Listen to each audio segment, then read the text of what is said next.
প্রিয় বন্ধুরা, আজ আমরা আলোচনা করব ভারতবর্ষের একটি অঙ্গরাজ্য ঝাড়খণ্ডের সাহিবগঞ্জ জেলায় অবস্থিত বারারোয়া নগর পঞ্চায়েতের মধ্যে অবস্থিত বিন্দুবাসিনী মন্দির সম্বন্ধে। এই মন্দির ও তার মুখ্য বৈশিষ্ট্য ও এছাড়াও তার মাহাত্ম্য নিয়ে আলোচনা করব। এছাড়াও তার মূল অনুষ্ঠান সম্পর্কে আমরা আলোকপাত করব। ভিডিওটি শেষ পর্যন্ত দেখো, আশা করি তোমাদের সকলের ভালো লাগবে। ভালো লাগলে চ্যানেলটি সাবস্ক্রাইব করে দিও।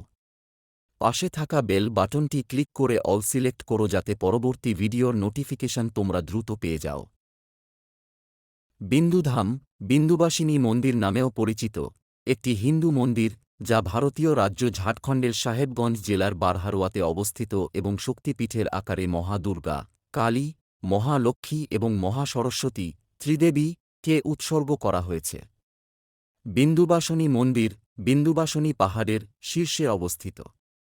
মূল মন্দিরে হিন্দু দেবতা সূর্য মূর্তি রয়েছে। তিনি একটি 7 ঘোড়ার রথে বসে আছেন। বিন্দুবাসনী পাহাড়ের অন্য একটি অংশে হনুমানের একটি বড় 3-5 ফুটের মূর্তি দাঁড়িয়ে আছে, যেখানে লোকেরা তার পবিত্র পায়ের ছাপ দেখতে পায়। বিন্দুধাম মন্দির একটি প্রাচীন মন্দির, কিন্তু সময়ের সাথে সাথে এটি জনপ্রিয় হয়ে ওঠে। পাহাড়ি বাবা নামে পরিচিত স্বামী হরিহরানন্দ গিরি এই প্রাচীন মন্দিরের গুরুত্ব উপলব্ধি করেছিলেন। চৈত্র নবরাত্রি দুর্গাপূজা হল বিন্দুধাম মন্দিরের প্রধান পূজা উৎসব।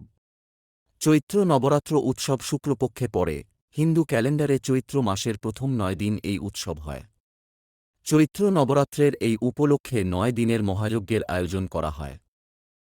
এই উৎসবের সময় এই মন্দিরে রামনবমীতে বিপুল সংখ্যক ভক্তের সমাগম হয়।